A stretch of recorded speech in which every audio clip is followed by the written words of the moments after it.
Low tiers. They exist in virtually every character-based game. By definition, there always has to be some characters that are worse than others. But being the worst character in a game, compared to all the others, and being an actual bad character, are two very different things. We see this so clearly with the balanced philosophy of modern fighting games. If everyone's broken, then no one is. And also by extension, no one is truly unviable. Let's take a look at Tekken 8. Bad characters, quite simply, do not exist in this game. Looking at a character like Deviljin, who most people consider to be among the weakest in the game. Is Deviljin a bad character?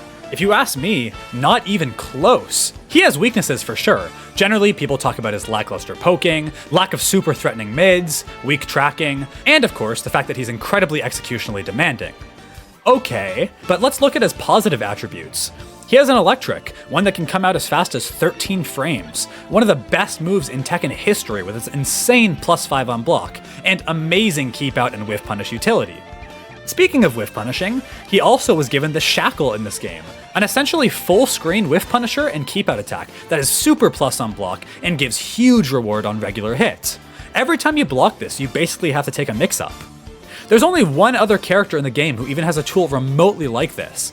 Deviljin also has some of the best punishment in the game, with his myriad of amazing standing and crouching options, like the 14 frame while standing launcher he was just given. He has a perfect throw game, he has top tier combo damage, and some pretty damn good heat options. No other character in the game can get 80 damage from a normal hit unreactable low, while also being able to fly in from full screen with huge plus on block stuff. Unbreakable command throws, homing tools. Is this a weak character? Absolutely not. You could only remotely make the argument that he's weak by comparing him to his environment. Tekken 8 Deviljin would be godly if he was in the older Tekken games. He's only weak in the context of his own game. I'm sure me even saying Deviljin is a low tier has already started arguments in the comments about if he's even low tier at all, and that really just proves my case. We don't have a definitive worst character, and we haven't for a while. It's been over a decade since Tekken had a unanimously agreed upon worst character, because even the worst of the worst have something that makes them viable. At least, that's how it is in modern Tekken. In this video, I'm going to be going over the worst characters in series history, going from characters who are just slightly underwhelming compared to the rest of the cast, to characters who functionally cannot play Tekken.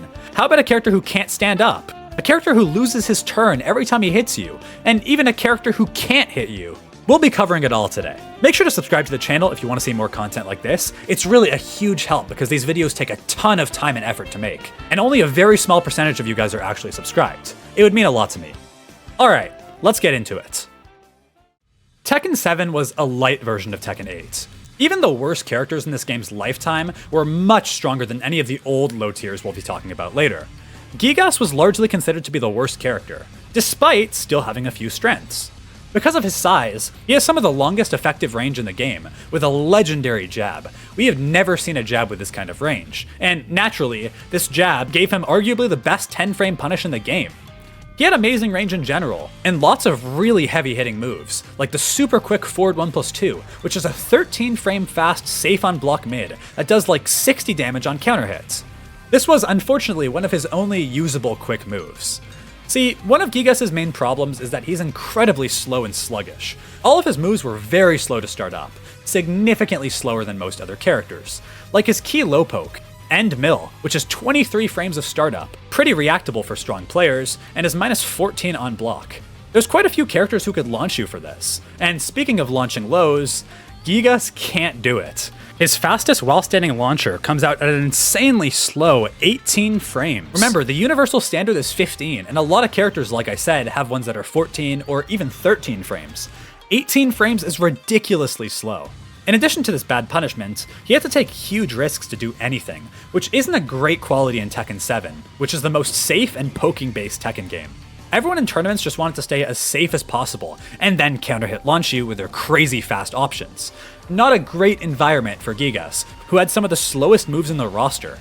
Going back to the lows, he struggled really hard to get you to duck, because his only command throw was a 1+2 break, very easy for most people to get out of, and his lows, like I mentioned, were bad. The only remotely safe low poke he had was his chisel kick, which, despite being a very fast attack and only -13 on block, doesn't sound too bad. It had horrible range, and left him at -2 on hit. Pretty much every other low is launch punishable, so he really struggles here. The other huge problem with Gigas is that he simply cannot move. Because of how huge his hurtbox is, he gets hit far more often than others. And this huge hurtbox, combined with having one of the worst sidesteps in the game, meant you would just get constantly clipped. You know that feeling when you're playing Tekken 8 and you perfectly sidestep a string, but it tracks anyway because Harada said so? Yeah, that was every day of Gigas main's lives. His backdash was also bad, which hurts a lot on a character who's trying to make use of his long-range attacks. Playing this character just felt like you were underwater. Everything is so slow, you can't move properly, he's super unsafe, and this character would just fold to even the slightest bit of pressure from his opponents. He lacked strong panic options to get his opponent off him, unless he wanted to go for a super slow and risky power crush, so everyone would just mash on him for free. What's the risk? Gigas, like many low tiers in Tekken, got away with a ton online because of how uncommon he was. No one knew the matchup, and he had plenty of abusable strings if his opponent didn't know what was going on. If they did, however, yeah, good night. Gigas sucked, but we had so much more to get to, and this guy's gonna look like a god compared to what we'll see later. Moving to Tekken Tag 2, this game had a couple of notable low tiers, though even still, I argue the worst of the worst here aren't actually that bad characters. Everyone here is still largely functional, with the worst characters in this game being Angel and good old Dr. B. Angel is stronger than most people think, even despite her definitely being a bottom 2 character. This was the original female Mishima, and she played like a weird hybrid between Kazuya and Devil Jin. She has a wave dash and all the other typical Mishima options you would expect. An electric, a flash punch combo, a forward 4 for plus frames on block, lots of stuff like this. If you saw my broken top tiers of Tag 2 video, you'll know that Mishimas were exceptionally strong in the Tekken Tag 2 system, mainly just because of how fluid the movement was, and the strength of electrics. Electrics were an insane tool back then, because you were able to tag buffer them for ridiculous combos. Angel shared this property. She had an electric in all of its glory. So what's the problem here? Why is she so bad? Well, if an electric is only as good as your movement, Angel's electric was simply not very good. She had the worst movement in the game, a terrible backdash, and very bad sidesteps, making her potential for whiff punishing with this god move significantly worse than the rest of the Mishimas. She feels so sluggish to move around with, and feels even more sluggish when you consider her terrible poking. Just like Kazuya, her down forward 1 comes out at 15 frames. Already not good at all, but at least Kazuya always has his down forward 4, a safe 13 frame fast mid that, despite giving up your turn, is crucial for checking your opponents with a fast mid to stop their pressure. This doesn't exist on Angel. She's one of the only characters who didn't have a single 13 frame mid. Sounds pretty bad, right? But here's the thing, she also doesn't have a single 14 frame mid. Her fastest mid is her down forward 1. She has nothing faster than 15 frames, meaning she is completely useless at poking, and horrible at dealing with any kind of pressure. She's quite literally unable to take her turn back whenever she's being poked. This alone made her pretty much 100% unviable in a tournament setting, where having fast poke options is absolutely essential. When people would mash on her, however, she at least did have the Devil Jin Samsara, the invincible turn stealer, but hers was still a lot worse than Devil Jin's. When we start to look at all the other traditional Mishima tools, you'll understand even more so why this character was considered to be so bad. Let's start with the Demon Paw, a staple of Devil Jin and regular Jin, and one of the best mid-approach tools in the game. It was here on Angel, except hers wasn't safe on block, and had no pushback. Her Demon Paw is -13 on block. -13, the most useless Mishima Demon Paw in Tekken history. It's essentially unusable. Angel also had the worst Mishima Hell Sweep. It did the usual damage and knockdown, but for some reason knocked opponents significantly further back than the others, meaning you wouldn't really be able to run in time and apply a guaranteed 50-50, which is the core of the Mishima game plan. They just get knocked so far back, it's basically a reset to neutral. Not like her 50-50 mattered anyway, because she had pretty terrible launchers and almost no safe mids. Her crouch dash 3 was your best option, as despite being -13, it had a ton of pushback, so it couldn't be punished. This is a pretty good mid that gives a nice knockdown and a big chunk of damage. People wouldn't even bother ducking Angel because of how notoriously garbage her lows were. You would just eat the hell sweep and reset to neutral and try again. There's no big threat because she has almost nothing else. Her down 3 is considered her best low poke, but it's -1 on hit and -12 on block. This wouldn't be too bad if it had some properties on counter hit, but it does nothing. Angel also had her down back 4, which had terrible range and was launch punishable. It did have an extension, however, but this extension wasn't a natural, so anyone could easily block the first hit and then duck and launch the second hit. Very easy to deal with. This is probably the worst collection of lows on any character in this game. I forgot to mention it earlier, but her jab was also kind of broken, and I don't mean this in a good way. Her 1-1-2, one of the Mishima's most important attacks, would just drop pretty consistently, even after you visually confirmed it, meaning you could block an unsafe move, try doing your jab punish, and the combo just wouldn't work and you'd get blocked and then blown up. Angel also couldn't play around counter hits because she had almost nothing. Her Magic 4 is an insanely slow 16 frames in a game where most characters have 11 frame Magic 4s. Though her standing 3 was basically her real Magic 4, being 2 frames faster. Still though, very sluggish. Besides that though, she was so limited, and if you needed to add more fuel to the fire, she had terrible low launch punishment, not being able to launch lows until -16. Great. Angel did have a unique stance, but just like the rest of her kit, it was slow and sluggish, largely useless, with the one low from her stance being so incredibly weak that people wouldn't even try and block it, they would just eat it. And all of her other options could be very easily dealt with. So combine all this stuff with having below average combo damage and below average tag fillers. Why would you ever want to add Angel to your team? Tag 2 was a game of top tier Mishimas. They were all so strong that Angel was never used. Why would you ever use the only terrible Mishima in the game? Despite all this though, I still can't say she's truly a terrible character. She has an electric and a couple of good moves. You could still win with her if you were a strong player. Oh, good old Dr. Boskanovich. This character is the definition of a troll character. That's literally his entire balance philosophy. And it's been this way since Tekken 3. Though at least here in Tag 2, he was made into an actual functioning character, though only barely. Dr. B has some of the most hilarious animations in Tekken history. I think he's actually one of the most well-made Tekken characters in the series, from a casual perspective. He has a stance called Mad Pain, where after hitting you, he'll recoil in pain holding his leg up, but would actually be at a frame advantage. He has a stance where he'll rub his hands together, creating electricity, and then do a mad dash towards you. He would sit on the ground and fart and teleport around. It was really funny. If you wanted to win with him in a competitive environment, good luck. He has some of the worst fundamental Tekken tools in the game, and his range is also very poor, meaning he struggles a lot against any viable tournament characters. Dr. B just wasn't built for this. It feels impossible to actually hit your opponent with any of these moves.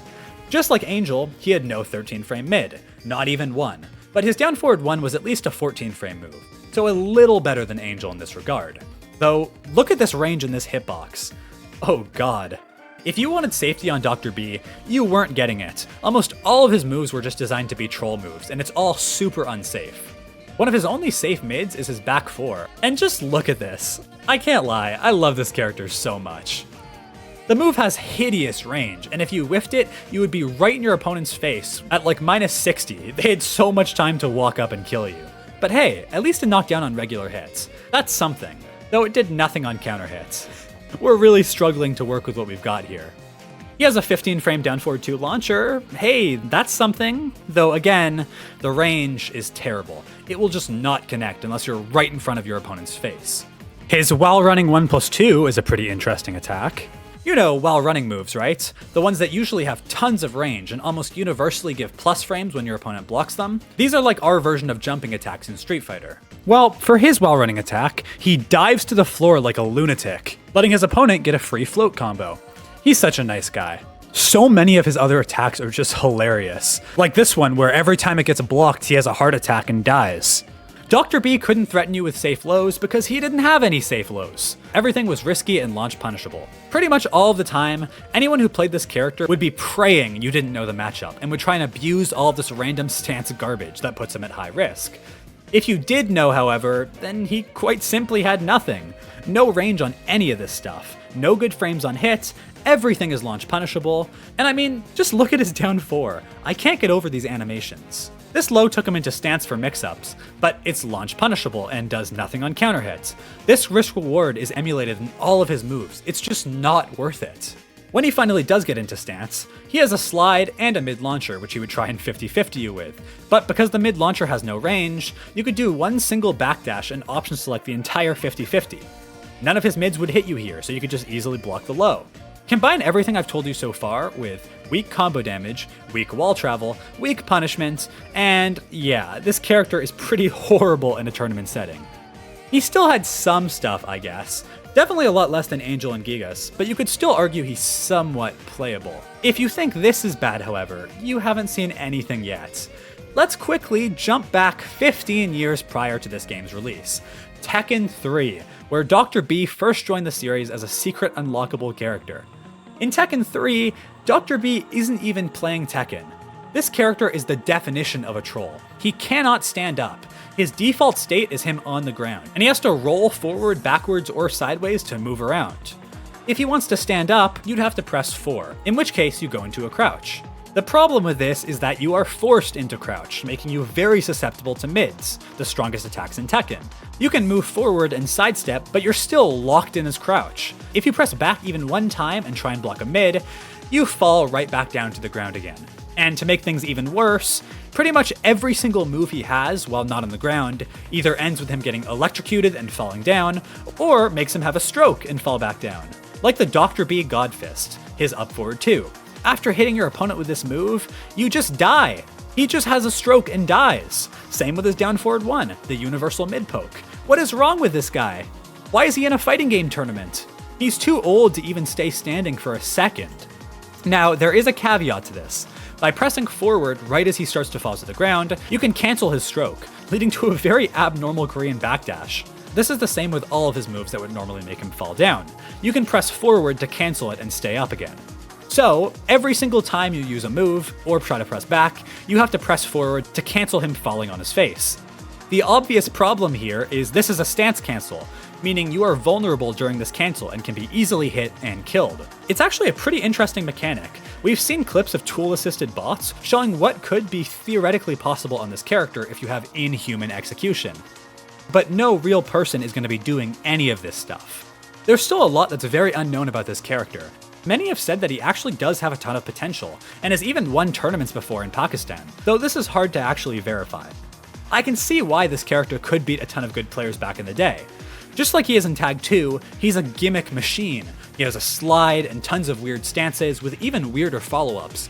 He'll dance around like a lunatic, use random electric unblockables, hit you with his 20-hit string, and then have a heart attack and fall to the ground, and just go from stance to stance. It doesn't stop on this guy. So if you went up against a strong one and you didn't know what he was doing, you would probably just get washed. Especially back in those days before the internet, where resources were far more limited than they are today. Anyway, he also weirdly enough has a lot of moves that belong to other characters, like the Wind Godfist, Twin Piston, Demon Godfist, Lee's Slide, Jax Cossacks kicks. He even had an unblockable that would just kill you unless you specifically knew that you had to key charge to escape it. So many gimmicks here. Unfortunately, however, even if you were one of the most technically talented players on the planet, once you run into someone who does know all of your tricks, I can't see him as being anything besides useless. He's just too weak from a fundamental Tekken level. You're putting yourself at a huge risk every second of the match. Every time you cancel your stroke to stay on the ground, you're taking a big risk. Definitely a low tier character. Random side note, but Dr. B is actually the only character in Tekken history to have a true 20-hit combo. As I'm sure you guys can imagine, it was not fun fighting this character. He really is the god of trolling, but I think he's absolutely earned his spot amongst the worst characters in Tekken history, even despite all of his cheese. Let's back up a little and return to some more modern Tekken. Tekken 6 introduced quite a few new characters to the game, and they were pretty much all immediately strong. Lars, Bob, and Alyssa cemented themselves as top tiers, while Miguel and Leo trailed behind as solid A or B tiers. The only one who was truly left behind was Zafina, being the worst character in this game. She was quite a bit simpler in her first iteration, not having nearly as much stance or string cheese as she has today. But what made her so bad? Well, the most common joke people would make about her back in the day was about this low, her down back 4, which was so incredibly terrible that it would leave her at -14 if it was blocked. Okay, whatever. But -12 on hit. If you hit your opponent's legs with this move, you are -12 and get punished. This is the only move I'm aware of in Tekken history that works this way. Though it's a little bit underrated because it does have a mid follow-up that if you catch your opponent trying to punish, could hit them. The problem is though that this mid is not a natural, and it can still be interrupted sometimes. It's also -13 on block. Not the greatest. Okay, but what else? Well, she had some of the worst punishment in the game, with her 10 and 12 frame punishes not wall splatting or knocking down, and giving very little plus frames. Just like today, she doesn't have a standing launcher until 16 frames, which is definitely not good. But her low punishment was actually even worse. She can't launch blocked lows until 18 frames.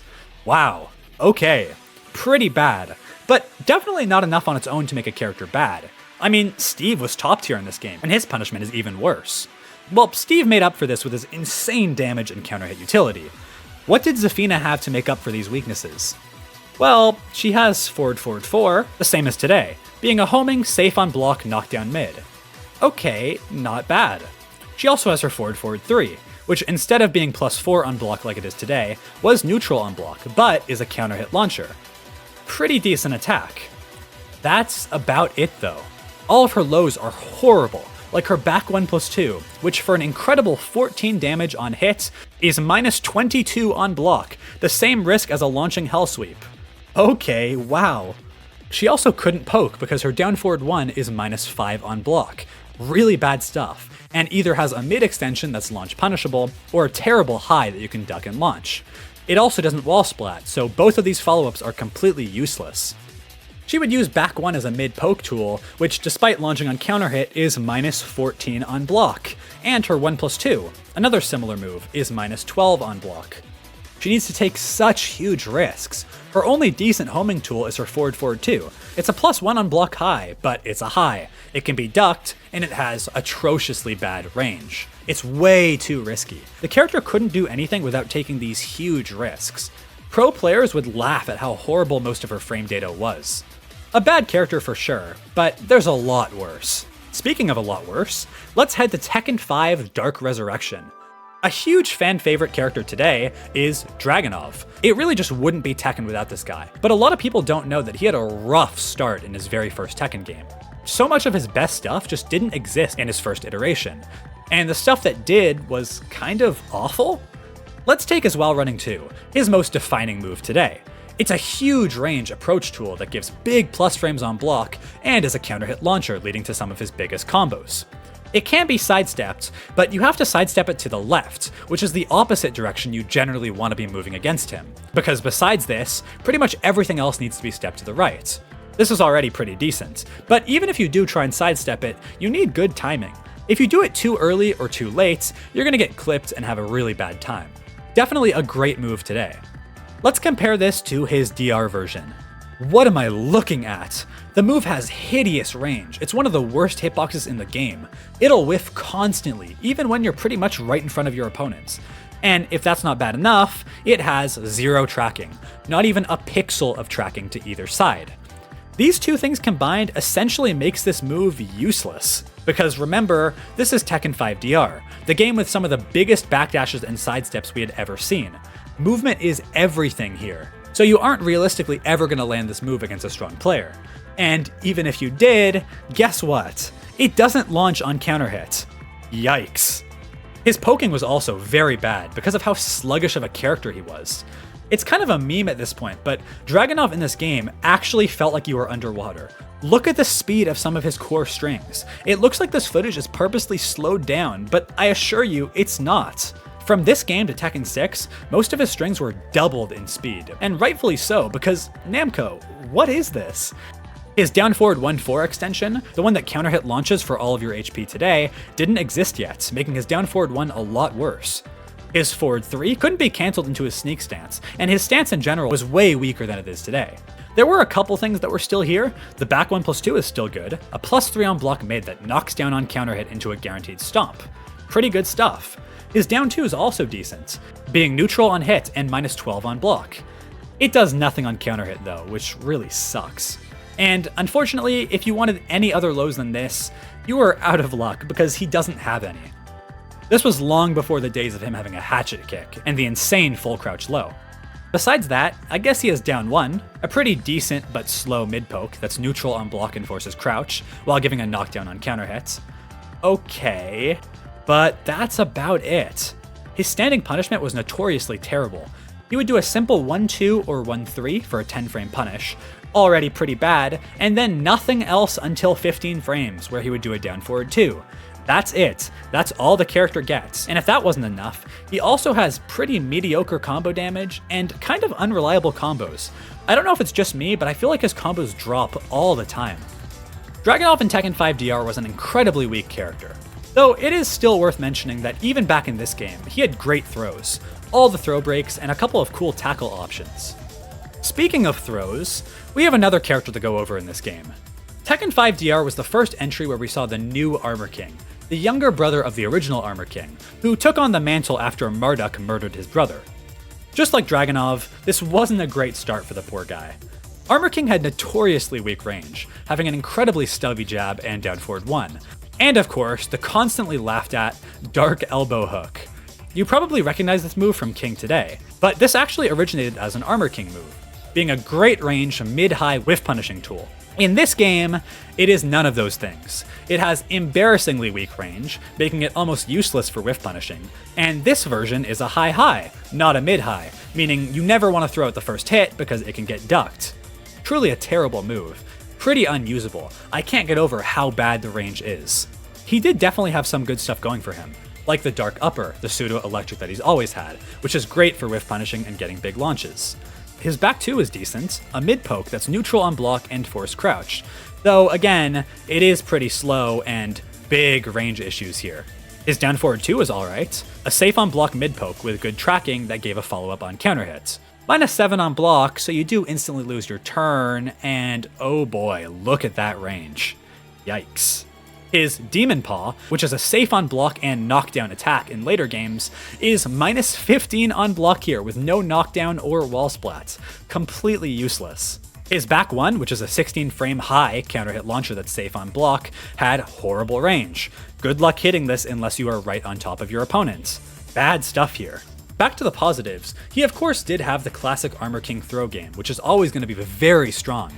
Especially in these older games where throws were a lot harder to break, having any of these tools is super good. But if your opponent was really good at breaking throws and isn't trying to duck them like an intermediate player, good luck breaking their guard. Armor King has the worst collection of lows in the entire game. Every single one is launch punished on block for no reward. Down back 3, launch punishable. Down back 4, launch. Forward neutral 2, launch. And down 3+4, not launch. Just kidding, you're dead, try again next time. This game was before Armor King was given his classic safe low pokes, so he just has nothing. A pretty huge weakness in addition to his range. And there's a lot more he's missing that we could talk about, like his back 1+2, the shove. It's just completely useless. It does nothing on regular hit or on counter hits. His forward 4, a great move in later games, is -17 on block here. He has the worst hop kick in the game, having hilariously bad range. Unless your opponent is literally in your face, giving you a kiss on your sweet jaguar lips, you're not launching them. He was just an incredibly weak character. Hopefully now you're starting to see the progression, going from Tekken 8 and 7 low tiers to low tiers now. They were a lot worse at this time. But even still, both characters we just talked about had something that made them good. Soon, we're not even gonna have that. Now seems like as good of a time as any to quickly talk about the bears. These characters have historically always been bad. It wasn't until Tekken 7, with the god Rangchu, that they saw any type of tournament success. And I guess Namco was so impressed they decided to Giga buff them coming into Tekken 8? These days, both of these characters are quite strong, but it wasn't like that before. Prior to Tekken 7, Kuma was a joke. Most people who played him either played him just to troll and have fun, or were trying to take him online and cheese as many people as possible who are unfamiliar with the matchup and his big bag of tricks. If you knew the bag of tricks, however, he becomes pretty damn useless. We could talk about Kuma in any game prior to Tekken 7, but I'll be showing Tekken 5 DR Kuma for convenience. First off, Kuma has notoriously horrid fundamental Tekken tools. He's the only character in the game whose standard jab isn't plus on block. He gives up his turn every single time he jabs you. His down forward 1 is 15 frames to start up. Okay, that sucks. But hey, maybe it's good on block? Oh, it's minus 13 on block. Yes, his down forward 1 is minus 13 on block. You eat a 30 damage punish for using the universal safe mid poke. And oh my god, see that hitbox? That range? Well, this doesn't just apply to this move. He has some of the consistently worst range we've ever seen in Tekken. His fastest mid poke, and his only option for a real mid poke, is his down forward 4, a 12 frame fast mid that's safe on block at minus 4. But do you see this range? Are you watching this? Oh god, this is considered to be his best mid poke. I'm not making this up. If you want any other safe on block mids, you have his down forward 2, I guess. It's his 15 frame keep out launcher, and it's only minus 7 on block. Okay, his 1+2 is also safe on block, though it does nothing on hit, and again, good luck hitting this. You have a 17 frame down forward 4 that's safe, I guess. What am I even looking at here? How do you ever hit any of his moves? These moves I mentioned are the end of safety on Kuma, because quite literally everything else leaves you unsafe on block, so you'll eat a punish. Can you see now why no pros took this character seriously? He did actually have a decent low, his down back 2, which had pretty good range for a Kuma attack, and gave a knockdown into a follow-up on counter hits. Only minus 13. But for every other low, you're getting launched if it gets blocked. He did have the G-Clef, something Tekken 8 players today are far too familiar with, being a jab string that launches on counter hits, though it's minus 16 on block. This is really about all I can say on Kuma and Panda. They just weren't viable characters back in these days. They relied so heavily on you not knowing the matchup, not punishing their super risky stuff, and letting them go from stance to stance, showing gimmick after gimmick. There's really nothing else on these characters. His size was also a pretty big problem. He's so big that many characters would get way bigger combos on him, in this game especially, and he also can't move in a game where movement is arguably at its most important. A terrible sidestep, and he's so big, he'll get clipped mid-sidestep, even if you're not using tracking moves. Though it is worth mentioning that the hitbox can also be a blessing in some cases, where combos will just randomly fall off. It's still not worth the trade-off. Next we head into Tekken Tag 1, where the worst character in Tekken history lies. But first, let's go over a slightly better, but still ultimately horrible character. Paul Phoenix. This character is by far the worst he's ever been in this game. His poking is awful, having a very stubby jab, a bad down forward 1 hitbox, and his down 1, one of his main poking tools today. It's minus 8 on block. Wait, that doesn't sound bad. Isn't it minus 9 on block today? Yes, that's true. But I ask you this, is it minus 8 on hit today? This move is minus 8 on hit. You are at a minus 8 frame disadvantage after smacking them in the face with one of your longest range moves, and you're now wide open. Lovely. This was the same for his back sway 1, another traditionally important mid poke. Minus 9 on block and minus 9 on hit. So, as you can imagine, these two moves are essentially useless. Forward Forward 2, one of his best approach tools in modern Tekken, had no follow-ups in this game, and did only 15 damage on regular hits. Instead of it being safe on block, it was minus 18 on block, another one of his key moves that is completely useless. We could talk about Demo Man, Paul's best low. The move has always required a clean hit to get the full string. You have to be pretty close, but in this game, it quite literally had no range. If you weren't on top of your opponent, if you were even 1 pixel away, the second hit wouldn't connect, and you would then be minus 28 in your opponent's face. So this move is also useless. All of his other lows were very slow and launch punishable. The only one that wasn't is his sidestep 3, which was actually only minus 10 on block. Pretty good stuff, but it's significantly slower to come out in this game compared to how it is today. His Trooper roll, a move I'm sure a lot of newer players absolutely hate, was completely useless in this game. Not only does it not launch like it does today, but it doesn't even knock down. It just does nothing. So weird to look at this. His punishment was also very bad. All he had was a simple 1-2 for a 10 frame punish, and his down forward 2 for 15, which by the way, had bad range in this game compared to how it is today. It also doesn't launch big characters like Ogre for some reason, and doesn't launch crouching opponents, so if anyone recovers crouching, you can't get a punish. For some random reason as well, you couldn't tag out of it, unlike all the other great launchers in this game, so the combo utility was also very limited. Paul in Tekken Tag 1 was not a great character, and we're getting to the point now where there's gonna be almost nothing good to say about some of these characters.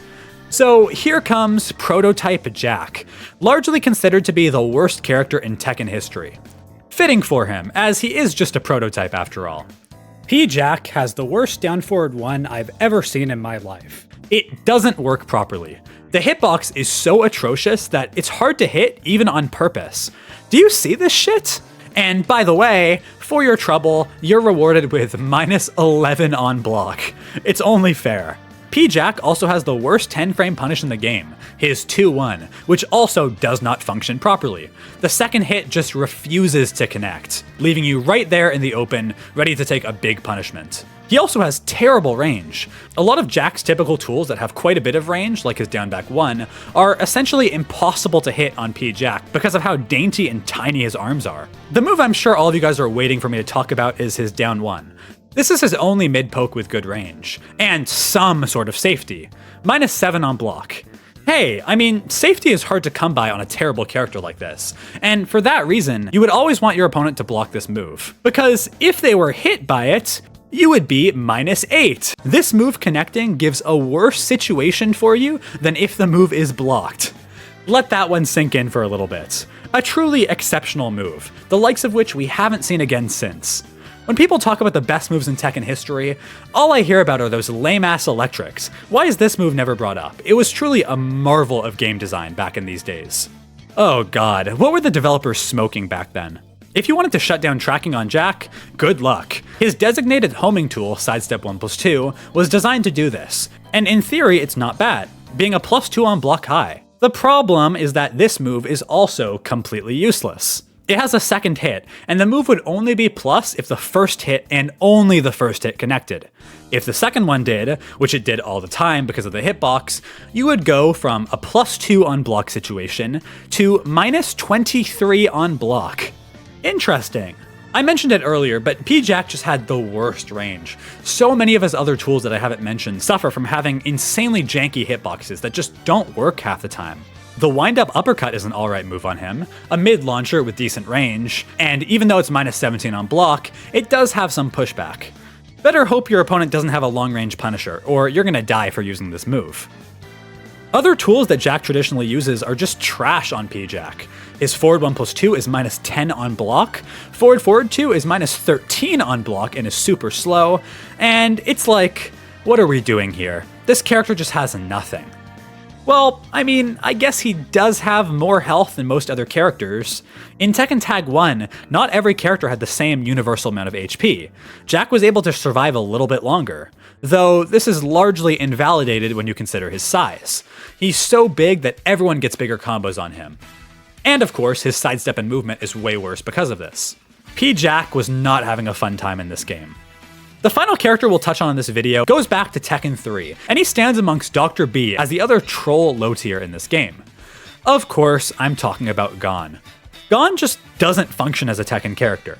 He can't sidestep like everyone else. Instead, he does this insanely slow roll that leaves him super vulnerable. If that's not bad enough, he also can't backdash. His backdash is this unique animation where he jumps backwards, and not only is this slow, but because it's a jump, he could actually get floated out of this. While other characters get to guard for most of their backdash frames, Gon still gets hit. You can get a full combo if you predict that he's going to try and backdash. Gon also essentially has no generic Tekken tools. He can't jab or down forward 1 because the hitboxes are just too tiny. What is this? He also, for some reason, floats higher than the other characters mid-combo, so most of the roster gets bigger combos on him. Not a good attribute at all. The one saving grace of this character is his size. He's so tiny that he can't get hit by any jabs or grabs. It quite simply just doesn't work. Naturally evading highs is a pretty insane attribute, but the problem is it's not consistent. Plenty of highs, like the electric, still hit him for some reason, so it's not even that good. Highs of his own, despite the fact that they're literally hitting your knees, can be ducked very easily. This just looks so weird. The character also had bad combo damage, and of course, just like all the troll characters, only really existed to matchup check you. Everything he does is super unsafe. He at all points in time has to take these massive risks to get anything done, and if his opponent knows the matchup, he is pretty much useless. A terrible character for sure. One of the worst we've ever seen in Tekken. But yeah, guys, this is my list of the worst characters in Tekken history. There's plenty of other characters I could have mentioned as well, like Bruce from Tekken 5 DR, pretty much half the roster in Tekken 4, a bunch of Tekken 1 and 2 characters. There's always going to be so much more to talk about, so maybe I'll do a follow-up to this video in the future.